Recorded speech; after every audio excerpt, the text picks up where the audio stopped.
Votre matinale se poursuit sur la Sen TV, la première télé urbaine du Sénégal. Rebonjour à toutes et à tous. Hier encore, le gouvernement et les syndicats d'enseignants se sont retrouvés autour d'une table de négociation, mais toujours pas de consensus. La pomme de discorde reste l'indemnité de logement réclamée par les enseignants. Selon le ministre de la fonction publique, c'est maintenant au chef de l'État de prendre sa décision finale. Le compte rendu de Fatab Ndiaye Fall. La rencontre entre le gouvernement et les syndicats d'enseignants a démarré vers 16h et a pris fin aux environs de 20h. Des heures de négociation qui sont loin d'harmoniser les positions. Le gouvernement est ferme face aux syndicats qui campent sur leurs positions et la question de l'indemnité reste la pomme de discorde. Ainsi, le ministre de la fonction publique se veut clair. Nous avons la responsabilité de donner une éducation de qualité à nos enfants et le gouvernement prendra toute sa responsabilité.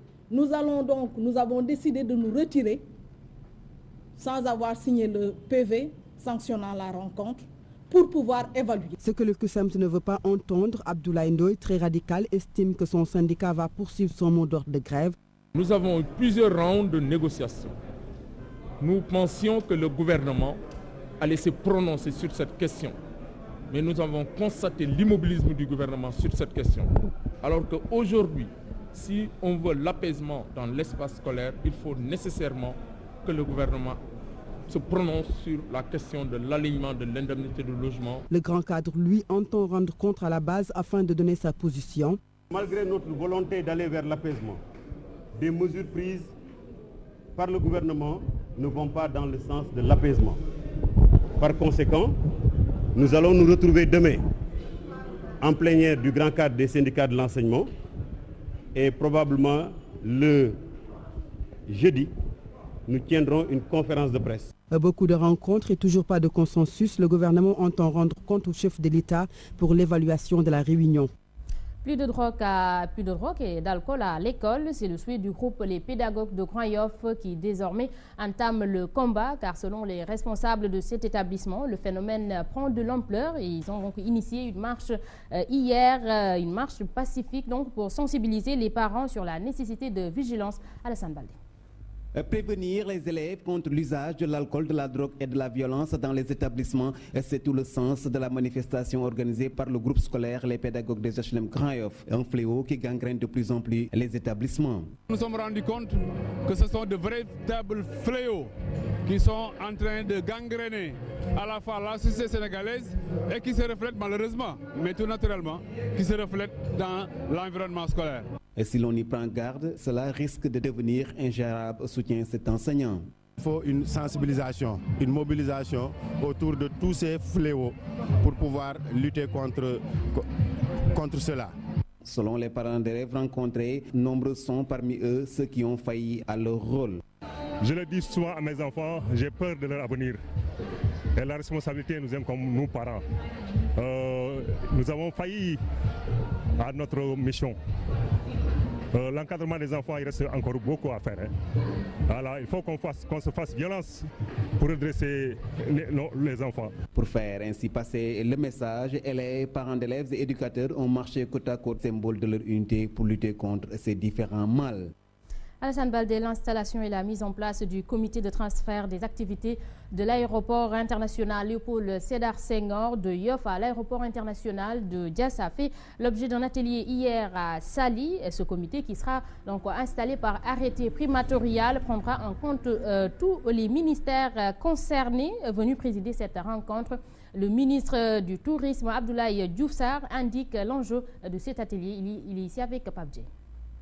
L'enjeu est que le Sénégal va bientôt inaugurer un nouveau positionnement en matière de transport aérien. Conformément au plan Sénégal émergent, la vision c'est que notre pays devienne un hub aérien.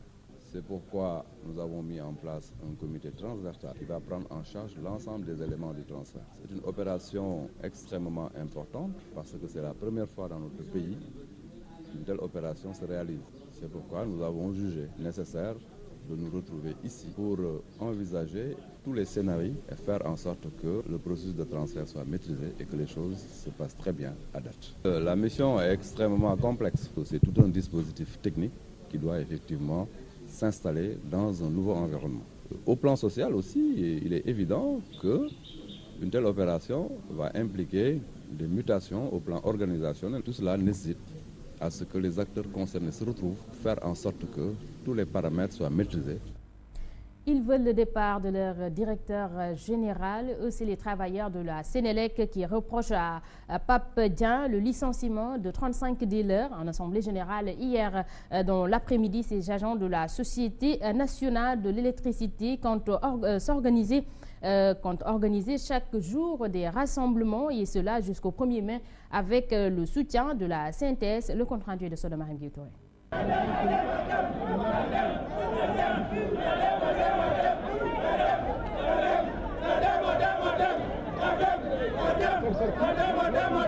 Ces agents de la Sénélec n'ont pas du tout peur d'être licenciés ou envoyés en congé forcé. Ils ne veulent plus du système de gestion de leur directeur qu'ils trouvent dictatorial. 35 parmi ces travailleurs ont été licenciés pour avoir adhéré à un syndicat. Parce que nous sommes des travailleurs qui sont là depuis plus de 10, certains plus de 20, 25. On travaille au sein de la Sénélec sans aucune couverture. On avait formé notre syndicat affilié à la CNTS, c'est ce que le directeur n'accepte pas. Et en tant que travailleur, on a le droit de nous raffilier à un syndicat.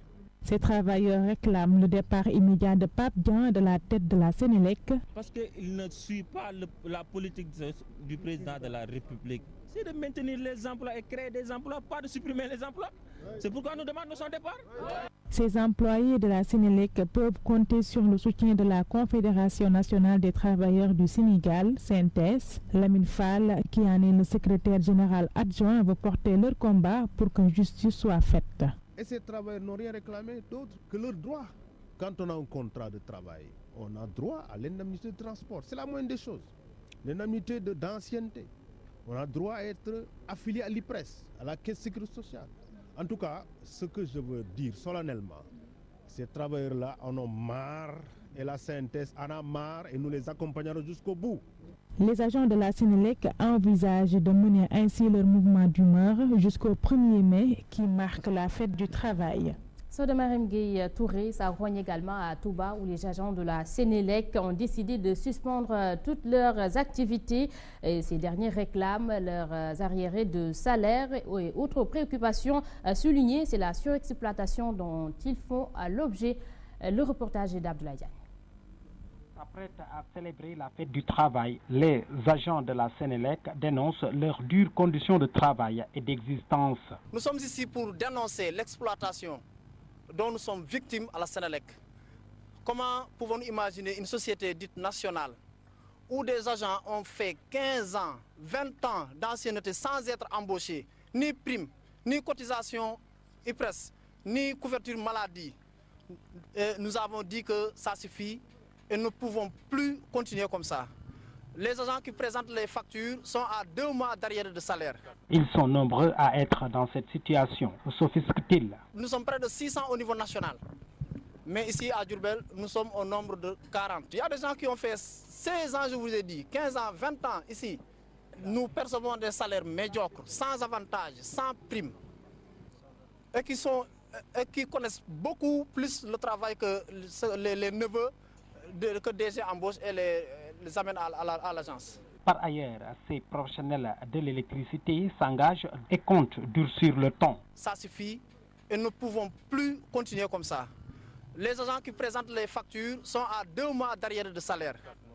C'est pourquoi nous avons décidé de suspendre toutes nos activités au sein de la Sénélec jusqu'à nouvel ordre.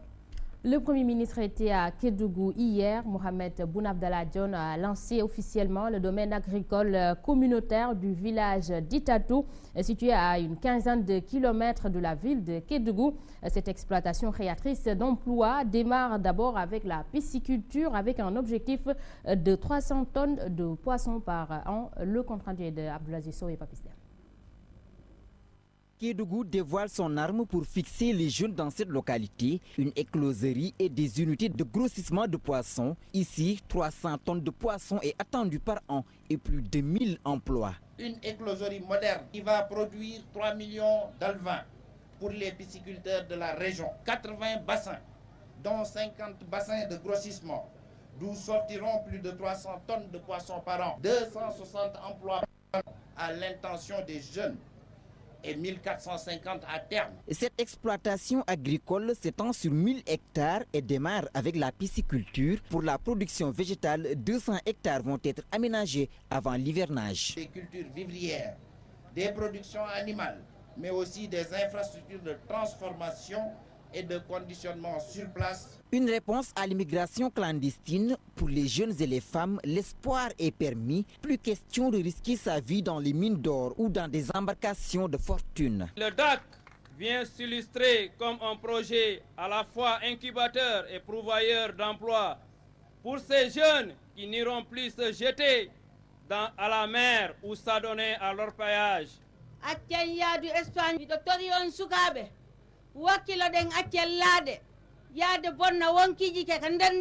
Oui, il est bien possible de rester au pays, votre pays, le Sénégal, aux côtés des siens et de vos familles, nos familles, et de gagner dignement sa vie et bien la gagner. Un joyau estimé à plus de 200 millions de francs CFA. Rendez-vous dans 6 mois pour la première récolte en poisson. Reparlons du naufrage au large des côtes libyennes. Le ministre de la Jeunesse, Mamba Ignon, estime qu'on ne peut pas pour l'instant chiffrer le nombre de victimes sénégalais. Ce sont donc des jeunes qui ont quitté la Libye en partance pour l'Europe. Et Mamba Ignon pense que des domaines agricoles, communautaires pourront être une réponse à l'immigration clandestine. Il est ici avec Abdoulaye Sow. Les jeunes qui ont été cités dans ces voyages regrettables sont des jeunes qui sont partis il y a de cela 2 ans à 3 ans. Il faut le rappeler, ce sont des jeunes qui sont en Libye et qui sont restés pendant 1 année ou 2 ans. Et certains parmi eux ont été rapatriés. Il y a des Sénégalais qui sont partis depuis des années, qui sont restés là-bas et qui tentent l'aventure. Aucun État ne peut donner des chiffres exacts. On ne peut pas dire que ce sont des Sénégalais seulement, c'est des Maliens seulement. Nous tous, nous constatons qu'au nord de l'Afrique, particulièrement au Maroc, vers Tanger, mais des milliers de jeunes Africains se sont regroupés là-bas pour tenter chaque jour. Et ça ne date pas de maintenant. Le ministre de l'Hydraulique et de l'Assainissement, Mansour Faye, le ministre de l'Élevage, Aminata Mbengue Ndiaye, et les autorités administratives du département de Linguère ont sillonné la zone sud afin de s'enquérir du problème hydraulique auquel sont confrontées quotidiennement les populations. Une occasion saisie donc par les populations pour présenter un chapelet de doléances à ces autorités. Le reportage est signé Masliaï. Le ministre de l'Hydraulique et de l'Assainissement, Mansour Faye, le ministre de l'Élevage, Aminata Mbengue Ndiaye, et le secrétaire d'État de l'Hydraulique, Diène Farba Senghor, pour s'enquérir de la situation hydraulique, ont sillonné presque toute la zone sud du département de Linguère. Quand on a été à Wendousenou, nous avons vu les populations puiser à partir d'un bassin au sol pour remplir un abreuvoir. Alors que un investissement de moins de 100 000 francs permettait de faire cela. Même avec l'Asisfor, il était tout à fait possible d'acheter 12 mètres de tuyaux, plus un robinet, et puis c'est terminé. Une occasion saisie par certaines populations pour égrener un chapelet de doléances. 25 mètres képp ñaareel jafe-jafe bi mooy ndox bi sellu suñu coon bi yëpp ndox bi rek si biir dolli ñaari forage kese mu nekk fii ñaji dolli léegi ñaji di taxaw dolli moom ren moom am ndox. Le ministre de l'Élevage, Aminata Mbengue Ndiaye, se désole de la situation difficile qui prévaut en milieu rural.